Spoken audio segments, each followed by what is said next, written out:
Olá a todos, esse é o canal Revelando Verdades.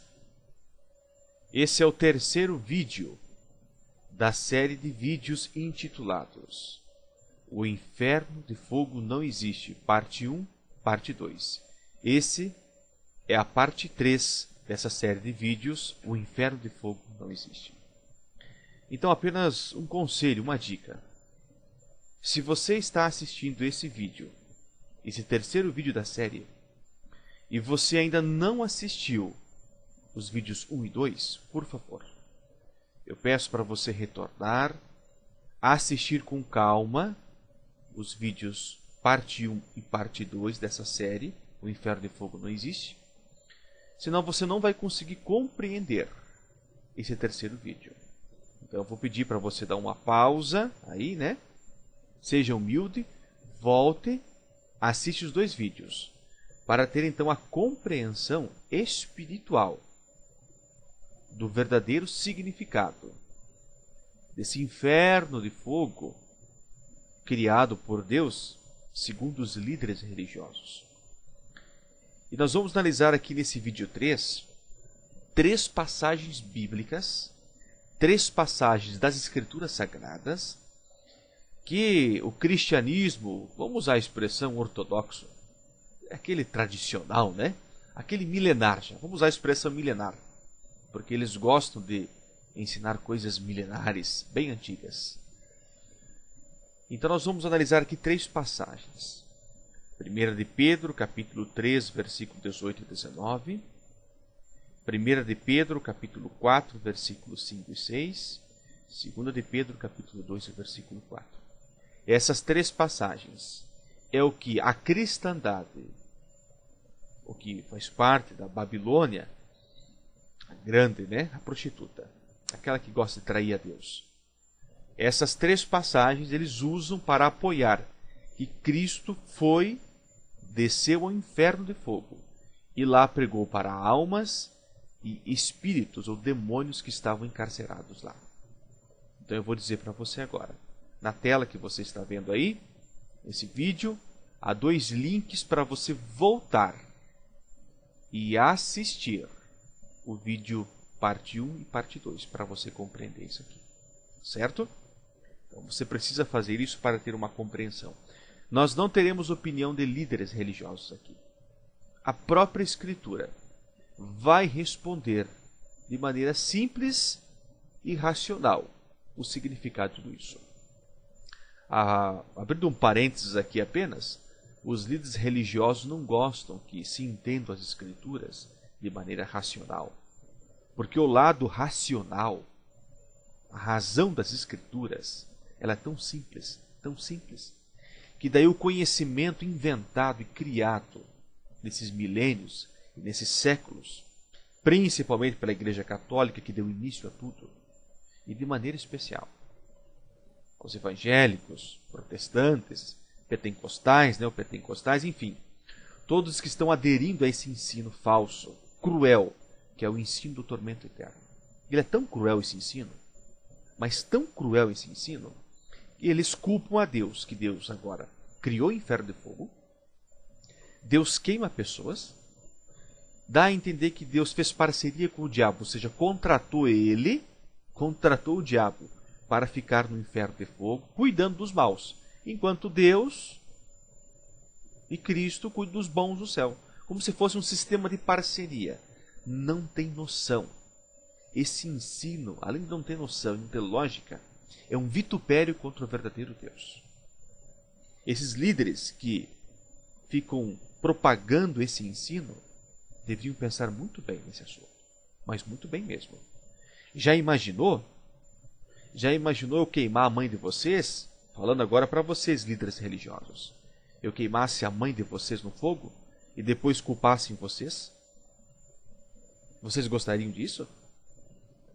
Vocês não ficariam ofendidos, magoados? Sim, eu me coloco no lugar de vocês. Com certeza que sim. Ficaríamos ofendidos. Alguém fazer algo contra uma pessoa que nós amamos e nós formos o culpado de tudo isso.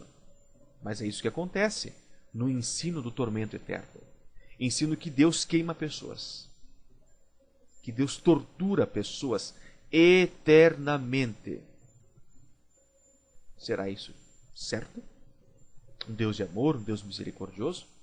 Que as Escrituras deixam muito bem claro os métodos de eliminar o mal dele. A Bíblia deixa muito bem claro os métodos que ele usa. E nós vamos tratar mais à frente quais são os métodos usados por Deus, que é tão longânime, tão misericordioso, mas que no tempo devido trará o acerto de contas, o julgamento, no tempo certo. Então nós vamos analisar essas passagens aqui. Vamos analisar aqui a versão Ave Maria, e vamos analisar aqui também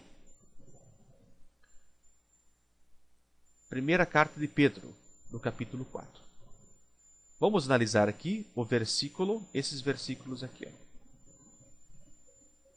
5 e 6. Nós vamos apenas mencionar os versículos e faremos uma análise num vídeo posterior. Eles darão conta àquele que está pronto para julgar os vivos e os mortos. Nós sabemos que Jesus Cristo julgará os vivos e os mortos. Pois para isto foi o evangelho pregado também, notem, aos mortos.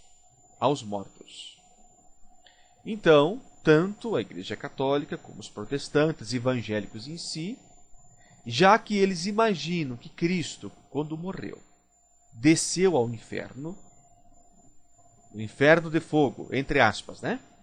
Ele chegou no inferno de fogo e encontrou almas de pessoas mortas. E foi lá e pregou para essas almas dessas pessoas mortas. Mas eu quero que você entenda o seguinte. Você que já assistiu o vídeo 1 e 2, parte 1 e 2, o inferno de fogo não existe, nós entendemos realmente o que significa a palavra inferno. Ela vem do latim.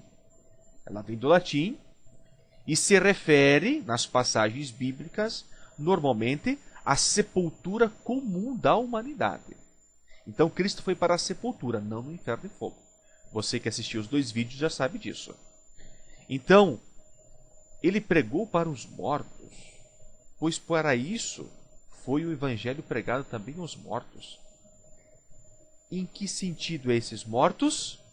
Nós vamos responder no próximo vídeo, mas tenha certeza de uma coisa, não se refere aos mortos, às almas que estavam no inferno de fogo. Um segundo texto que nós vamos considerar é o de 1 de Pedro, agora o capítulo 3, versículos 18 e 19. Texto muito usado mesmo pelos líderes religiosos. 18 diz assim: Pois também Cristo morreu uma vez pelos nossos pecados, o justo pelos injustos, para nos conduzir a Deus. Padeceu a morte em sua carne, mas foi vivificado quanto ao Espírito. É neste mesmo Espírito que ele foi pregar aos espíritos que eram detidos no cárcere ou na prisão. Novamente, os defensores dessa doutrina falsa e imunda, que é o inferno de fogo, tormento eterno, diz que Cristo então desceu, já que eles acreditam que Cristo desceu aos infernos, conforme Atos 2:27, consideramos nos 2 primeiros vídeos, parte 1 e 2, o inferno de fogo não existe, repetindo. Já que eles acreditam que ele foi ao inferno de fogo, ele chegou lá e pregou aos espíritos que estavam presos naquele inferno. Como nós podemos compreender essa passagem? Usando a própria Escritura, a própria Bíblia dá a resposta sobre esse assunto. Mas eu quero que você tenha um ponto em comum. Os vídeos anteriores provaram. O infernos, no latim, ele significa simplesmente a sepultura comum da humanidade. Nós provamos por A mais B, comparando as várias versões da Bíblia. E um terceiro texto bíblico, que nós iremos analisar, é a 2 de Pedro, a segunda carta, aqui de São Pedro, capítulo 2 agora. E vamos analisar o versículo 4.